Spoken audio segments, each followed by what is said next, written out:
মহান আল্লাহ এই মহাজগতের সকল কিছুর সৃষ্টিকর্তা। আল্লাহ মানুষ সহ বহু প্রকারের প্রাণী জীবজন্তু সৃষ্টি করেছেন। তাদের মধ্যে মানুষকে করেছেন সৃষ্টির সেরা জীব, আর তাদের হাতেই ন্যস্ত করেছেন পৃথিবীর পরিচালনার ভার। আর সঠিক উপায়ে পরিচালনার জন্য পৃথিবীর উষালগ্ন থেকেই সেখানে প্রেরণ করেছেন নবী রাসূল, যারা মানুষের মাঝে আল্লাহর আইন ও জীবন চলার পদ্ধতি শিক্ষা দিয়ে সে অনুযায়ী চলতে মানুষকে সাহায্য করেছেন। আর নবী রাসূলদের এই কাজের সাহায্যার্থে আল্লাহ তাদের অনেকের উপর প্রেরণ করেছেন আসমানি কিতাব এবং তাদের দিয়েছেন সর্বযুগের চিরন্তন আদর্শ ইসলাম। রাসূল সাল্লাল্লাহু আলাইহি ওয়াসাল্লাম ছিলেন সেই নবী রাসূলদের মধ্যে শেষ রাসূল, যার পর আর কোনো নবী বা রাসূল আসবেন না। কিন্তু মানুষের মাঝে আল্লাহর আইন কানুন ও জীবন চলার পদ্ধতি পৌঁছে দিতে এবং সেগুলো সূক্ষ্মরূপে সুশৃঙ্খল উপায়ে পালনের উদ্দেশ্যে সমগ্র পৃথিবীতে একক রাষ্ট্রীয়ভাবে প্রতিষ্ঠার জন্য মানুষের মধ্যে থেকে নির্বাচিত খলিফাদের দায়িত্ব দিয়েছেন। আর সেই ক্রমধারায় নবী রাসূলের পর খলিফাগণ দাওয়া ও জিহাদের মাধ্যমে একের পর এক অঞ্চলে ইসলামকে পৌঁছে দিয়েছেন। সুলতান সালাউদ্দিন আইয়ুবী রহমাতুল্লাহি ছিলেন তেমনি একজন সুলতান, যিনি ইসলামিক রাষ্ট্রের সবচেয়ে গুরুত্বপূর্ণ অঞ্চলগুলোর একটি বাইতুল মুকাদ্দাস ক্রুসাডারদের দ্বারা দখলের প্রায় ৯০ বছর পর পুনরায় তাদের হাত থেকে মুক্ত করেন এবং সেখানকার মুসলিম নাগরিকদের তাদের অত্যাচারের হাত থেকে রক্ষা করেন। ১১৬৯ সালের ২৩ মার্চ সালাউদ্দিন আইয়ুবী গভর্নর ও সেনাপ্রধান হয়ে মিশর আগমন করেন। ফাতিমি খিলাফতের কেন্দ্রীয় খলিফা তাকে পদে নিয়োগ দিয়ে বাগদাদ থেকে প্রেরণ করেন। তার আগে থেকেই ইউরোপ, ফ্রান্স ও জার্মানি ইসলামিক রাষ্ট্র ভাঙার জন্য ক্রুশ ছুঁয়ে শপথ করে ইসলামের নাম নিশানা মুছে দিয়ে বিশ্বজুড়ে ক্রুশের রাজত্ব প্রতিষ্ঠার লক্ষ্যে শুরু করে নানা চক্রান্ত।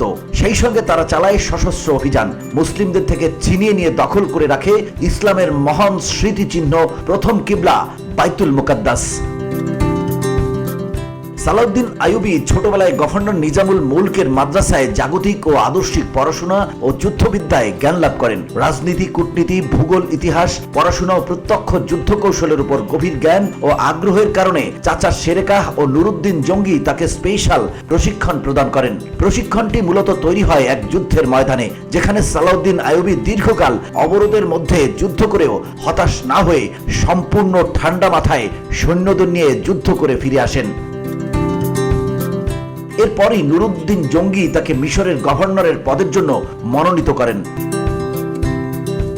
সুলতান নুরুদ্দিন জঙ্গিও চিন্তা চেতনায় ছিলেন সালাউদ্দিন আইয়ুবীর মতোই। সে সময় যেখানে ইসলামিক খিলাফতের সব আমির, গভর্নর, উজিররা খ্রিস্টানদের চক্রান্তে পা দিয়ে তাদের থেকে সুন্দরী মেয়ে ও প্রচুর ধন সম্পদ এবং মূলত ক্ষমতার লোভে ইসলামিক রাষ্ট্র থেকে স্বাধীন হওয়ার স্বপ্ন দেখত, ঠিক তখনই সালাউদ্দিন আইয়ুবী ও নুরুদ্দিন জঙ্গি ইসলামিক খেলাফত রাষ্ট্রকে ইহুদি খ্রিস্টানদের চক্রান্ত থেকে মুক্ত করে বাইতুল মুকাদ্দাসকে সেই ক্রুসাডারদের থেকে মুক্ত করার জন্য একের পর এক জিহাদ করে গেছেন।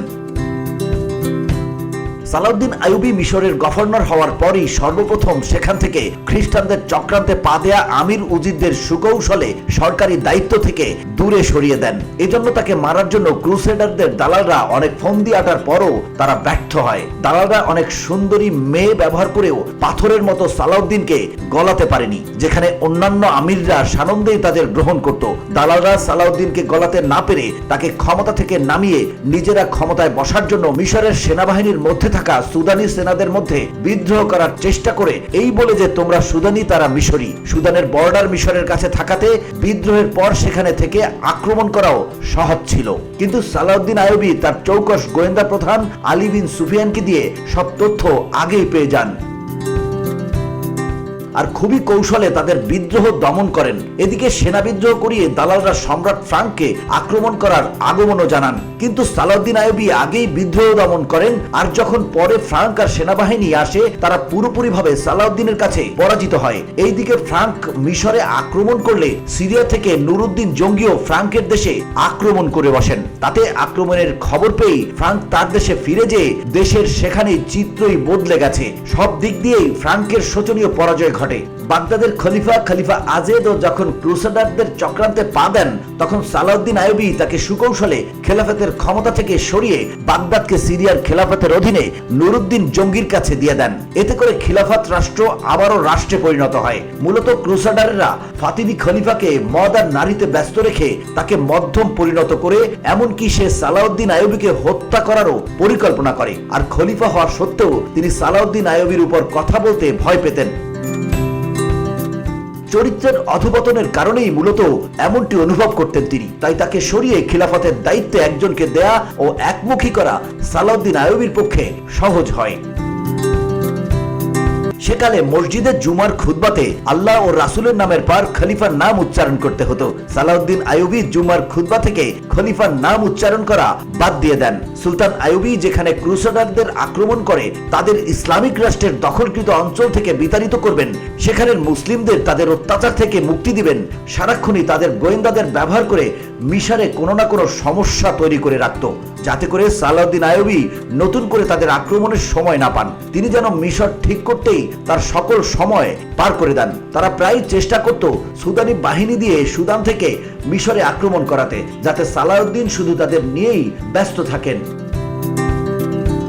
তারা মিশরের বিভিন্ন মসজিদে তাদের প্রশিক্ষিত গোয়েন্দা ইমাম পাঠাতো, যারা সেখানে জিহাদের বিরুদ্ধে বক্তব্য দিয়ে মানুষের ভেতর থেকে জিহাদের চেতনাকে ধ্বংস করতে চাইতো। ক্রুসেডারেরা মুসলিমদের সবচেয়ে বেশি ক্ষতি করত মেয়েদের দিয়ে। তারা প্রায় সব আমিরদেরই কাছেই তাদের সুন্দরী মেয়েদের প্রেরণ করত, তাদের দিয়ে সেই আমিরদের চরিত্র ধ্বংস করার পায়তারা করত। তারা জানতো মুসলিমদের সবচেয়ে বড় শক্তি হচ্ছে তাদের ইমানি শক্তি, যেটা দিয়ে তারা ক্রুসেডারদের সাথে লড়ে। আর সেই শক্তির বলেই তাদের চেয়েও অনেক কম পরিমাণ সৈন্য দিয়ে মুসলিমরা বারবার জয়লাভ করে। ক্রুসেডাররা তাদের নিজেদের মেয়েদের মুসলিমদের চরিত্র হরণের প্রশিক্ষণ দিত। তারা এক কাজে সে সকল মেয়েদেরও ব্যবহার করত যাদেরকে তারা মুসলিমদের বিভিন্ন অঞ্চল থেকে অপহরণ করে এনেছিল তাদের বাল্যকালে। তারা ক্রুশদের স্বার্থে এরূপ করাকে পুণ্য মনে করত। সুলতান সালাউদ্দিন আইয়ুবী মিশরের স্থায়িত্ব আনার পরই আবার তার সেই বাইতুল মুকাদ্দাসকে মুক্ত করার শপথ পূরণ করার জন্য বের হয়ে যান। তিনি সর্বপ্রথম খ্রিস্টানদের ফিলিস্তিনের সোবক দুর্গ অবরোধ করে সেটা জয় করে ফেলেন। পরে নুরুদ্দিন জঙ্গির সহায়তায় কার্গ দুর্গ জয় করেন। কার্গ দুর্গ অবরোধ করার সময় সুদানিরা আবারও মিশরে সমস্যা তৈরি করতে চায় ক্রুসেডারদের সাহায্যে। পরে সুলতান আইয়ুবী কার্গের অবরোধ নুরুদ্দিন জঙ্গিকে দিয়ে মিশরে চলে আসেন। পরে নুরুদ্দিন জঙ্গি কার্গ দুর্গ সহ ফিলিস্তিনের আরো কিছু জায়গা দখল সম্পন্ন করেন। ফিলিস্তিনের সোবক ও কার্গ দুর্গ পরাজয়ের প্রতিশোধ স্বরূপ ক্রুসেডাররা পাল্টা আক্রমণের জন্য প্রস্তুতি নেয়। স্পেনের পূর্ণ নৌবহর এতে যুক্ত হয়। ফ্রান্স, জার্মানি, বেলজিয়ামও যুক্ত হয়। গ্রিস ও সিসিলির জঙ্গি কৃষ্টিগুলো যুক্ত হয়। ব্রিটিশরা ভাবত তারা চাইলে একাই মুসলিমদের পরাজয় করতে পারে, তাই তারা যুক্ত হতে চায়নি। কিন্তু তাদের পোপের অনুরোধে তাদের কিছু যুদ্ধ জাহাজগুলো যুক্ত করে। এদিকে সুলতান আইয়ুবী গোয়েন্দা মারফত তাদের আগমনের খবর পেয়ে যান। তিনি এও জেনে যান যে তারা আগে এসে মিশরের উপকূলের আলেকজান্দ্রিয়া অঞ্চল দখল করবে। তাই সুলতান আলেকজান্দ্রিয়া থেকে সকল জনগণকে সেখান থেকে সরিয়ে অন্যত্র নিয়ে যান এবং সেখানে ঘরগুলোতে মুসলিম সৈন্য দিয়ে ভরে রাখেন। ক্রুসেডাররা যখন উপকূলে এসে ভিড়ে তারা পরে আক্রমণের জন্য কোনো সৈন্য না দেখে খুশি হয় এবং পরে হেসে খেলে উপকূলের আলেকজান্দ্রিয়া দখল করতে যায়। তারা মিনজানিকের সাহায্যে বড় বড় আগুনের গোলা ও পাথর মারতে শুরু করে ক্রুসেডারদের জাহাজের উপর। ক্রুসেডারেরা পালাতে থাকে জাহাজ নিয়ে এবং ধ্বংস হতে থাকে। ক্রুসেডারদের আরেকটা অংশ ফিলিস্তিন থেকে আক্রমণের জন্য আসলে সুলতান নুরুদ্দিন জঙ্গি তাদের উপর আক্রমণ করে তাদের পরাজয় করে দেন। এই যুদ্ধ শেষে নুরুদ্দিন জঙ্গি সুলতান আইয়ুবীকে তার অধিকৃত অঞ্চল দিয়ে সিরিয়ার নিজ এলাকায় চলে যান। সালাউদ্দিন আইয়ুবীর যুদ্ধ কৌশলের সবচেয়ে ভয়ানক কৌশল ছিল তার গেরিলা হামলা। সৈন্যরা গেরিলা বাহিনী দিয়ে শত্রুদের সেনাবহরের পেছনের অংশে আঘাত করে নিমিষেই হারিয়ে দিত। তার এই কৌশল আজও সামরিক বিশ্লেষকরা প্রশংসা করেন। 1174 সালের মে মাসে নুরুদ্দিন জঙ্গি মৃত্যুবরণ করেন। তার মৃত্যুতে নেমে আসে শোকের ছায়া। সালাউদ্দিন আইয়ুবী হারান তার প্রাণপ্রিয় চাচাকে, যিনি বরাবরই তাকে সাহায্য দিয়ে আসছেন। ক্রুসেডাররা খুশিতে আত্মহারা হয়ে যায়, কারণ তারা এখন সালাউদ্দিন আইয়ুবীর সাথে আগের চেয়ে কম কষ্টে লড়তে পারবে। জঙ্গির মৃত্যুর পর তার মাত্র 11 বছরের নাবালক ছেলেকে ক্রুসেডারদের গাদ্দাররা ক্ষমতার লোভে খিলাফতের মসনদে বসায়। যদিও মাত্র 11 বছরের নাবালক ছেলেকে খলিফা হিসেবে মসনদে বসানো সকলের জন্য হারাম, তবুও তারা ক্ষমতার জন্য এটা করে। এতে নুরুদ্দিন জঙ্গির স্ত্রী রোজি খাতুন অনেক বাধা দিলেও তারা তা অমান্য করে। রোজি খাতুনও ছিলেন মূলত তার স্বামীর মতোই একজন খাঁটি ইমানদার, যিনি এই অন্যায় মেনে নিতে না পেরে সালাউদ্দিন আইয়ুবীকে চিঠি লেখেন এবং এই বলে যে উনি যেন এসে সিরিয়া দখল করেন। এদিকে সালাউদ্দিন আইয়ুবী আসবেন জেনে রোজি খাতুন সেখান থেকে জনগণকে বুঝাতে থাকেন যে একজন নাবালেগকে খলিফা হিসেবে মানা হারাম, আর এ কাজ গাদ্দাররা এ কারণে করেছে যাতে করে তারা তার নাবালক ছেলেকে দিয়ে ভুল বুদ্ধি দিয়ে সব করিয়ে নিতে পারে। একদিন শাহাবুদ্দিন আইয়ুবী মাত্র 700 সৈন্য নিয়েই সিরিয়ার মূল দুর্গ অবরোধ করেন। এতে সিরিয়ার জনগণ খুশিতে আত্মহারা হয়ে যায় এবং তারা সালাউদ্দিন আইয়ুবীকে ভিতরে আসতে দেওয়ার জন্য নগরীর মূল ফটক খুলে দিতে বলে। তারা বাধ্য হয়ে ফটক খুলে দিলে সালাউদ্দিন আইয়ুবী ভিতরে প্রবেশ করে। সকলে তাকে স্বাগত জানায়। এদিকে সুলতান আইয়ুবীর আগমনের খবর পেয়ে সকল আমলা উজিররা দামেস্ক ছেড়ে পালিয়ে যায়। নুরুদ্দিন জঙ্গির ছেলেও পালিয়ে যায়। সাথে করে তারা প্রচুর মূল্যবান সম্পত্তি ও প্রচুর দিরহাম নিয়ে যায়, আর সাথে করে খ্রিস্টানদের দেয়া মেয়াগুলোকেও নিয়ে যায়। তারা সিরিয়ার অদূরে হাল্প হাররান ও মাসুল দুর্গে যে আশ্রয় নেয়। সেখানে খ্রিস্টানদের প্রভাব থাকায় তারা নিরাপদে থাকতে শুরু করে। সুলতান নুরুদ্দিন জঙ্গির মৃত্যুর পর যখন সালাউদ্দিন আইয়ুবী সিরিয়া মিশরকে এক করে দেন, তখন থেকেই তিনি মিশরের গভর্নর থেকে সেই সালতানাত ইসলামিয়া সুলতান হন। তখন থেকেই তাকে সুলতান উপাধিতে ডাকা হয়। হাল্প ও মাসুলে আশ্রয় নেয় আমিররা ক্রুসাডারদের সাথে আতাত করে সুলতান আইয়ুবীকে পরাজিত করে পুনরায় সিরিয়া দখল করার ফন্দি আটে। এতে ক্রুসাডাররাও তাদের সাহায্য করতে থাকে। সুলতান আইয়ুবী যেন নিজেদের মুসলিম ভাইদের সাথেই যুদ্ধ করতে করতে শেষ হয়ে যান, সেই লক্ষ্যে ক্রুসাডাররা হাল্প, মাসুল ও আশপাশের আমিরদের সালাউদ্দিনের বিরুদ্ধে উদ্বুদ্ধ করতে থাকেন। তারা সেখানকার মুসলিম জনগণের গোয়েন্দা মারফত বিভ্রান্ত করতে থাকে। তাদের বোঝাতে থাকে সুলতান সালাউদ্দিন অত্যাচারী নির্দয় শাসক। পরে বহুদিন যাবৎ সুলতান আইয়ুবী বাইতুল মুকাদ্দাসের বাধাস্বরূপ সেই কথিত মুসলিম আমিরদের সাথেই যুদ্ধ করতে থাকেন। ক্রুসাডারেরা সেই আমিরদের প্রচুর ধন সম্পত্তি ও সুন্দরী মেয়ে দিয়ে রেখেছিল, আর ক্ষমতার নেশা সে সকল আমিরদের জেকে বসেছিল। একদিন মরহুম সুলতান নুরুদ্দিন জঙ্গির ছেলে প্রচুর মদ্যপানের ফলে ভুগে ভুগে মৃত্যুবরণ করেন। তাকে দেখার জন্য তার মা রোজি খাতুন আর কখনো যাননি। অতঃপর অনেক দিন পর, অনেক যুদ্ধ ও অনেক কষ্টের পর সুলতান আইয়ুবী হাল্প, মাসুল ও ওয়াহরান দখল করে নেন। তখন সেখানকার মুসলিমরাই তাদের আমিরদের বিরুদ্ধে সালাউদ্দিনের জন্য দরজা খুলে দিয়ে আত্মসমর্পণ করতে বলে। পরে তারা আত্মসমর্পণ করতে বাধ্য হন। এতে সুলতানের নিজেদের সাথে যুদ্ধ করে প্রচুর মুসলিম সৈন্য শেষ হয়ে যায়। ক্রুসাডারদের গাদ্দার আমিরগুলো তাদের সৈন্যদের এই বলে যুদ্ধে নিত যে সালাউদ্দিন ক্রুসাডারদের সাথে আতাত করেছে, আর আমরাই প্রকৃত ইসলামের পথে আছি। হাল্প, হাররান আর মাসুল দুর্গ জয় করার পর সালাউদ্দিন আইয়ুবীর সামনে বাইতুল মুকাদ্দাসের পথে আর কোনো বাধা রইল না।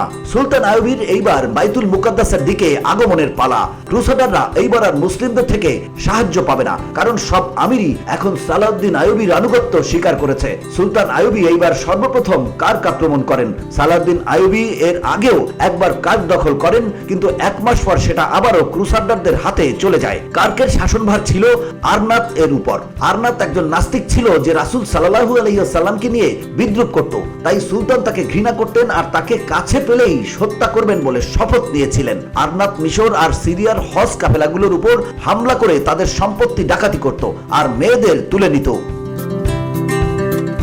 সুলতান আইয়ুবী কার্ক আক্রমণ করলেন, কিন্তু তিনি সেটা অবরোধ না করে শত্রু যেন তার ইচ্ছে মতো এলাকায় এসে যুদ্ধ করতে বাধ্য হয় সেই পরিবেশ তৈরি করলেন। তিনি শত্রুর সকল রসদ বন্ধ করে তাদের পানির উৎসগুলো দখল করলেন আর তাদের পানির তৃষ্ণায় যুদ্ধক্ষেত্রে পাগল করে ফেললেন। ক্রুসাডাররা বর্ম পরে যুদ্ধে আসতো, আর তিনি যুদ্ধের সময় ঠিক করলেন জুন জুলাই মাসে। এতে তারা বর্মের ভেতর উত্তাপে জ্বলে পুড়ে মরতে লাগলো। তাদের পরাজয় হলো। সুলতান কার্ক ও আশপাশের দুর্গ জয় করে নিলেন। সেই যুদ্ধে আরনাত সহ মোট 6 জন সম্রাট ধরা পড়ে। সুলতান পরে তার শপথ মতো আরনাতকে হত্যা করে বাকিদের ক্ষমা করে দেন।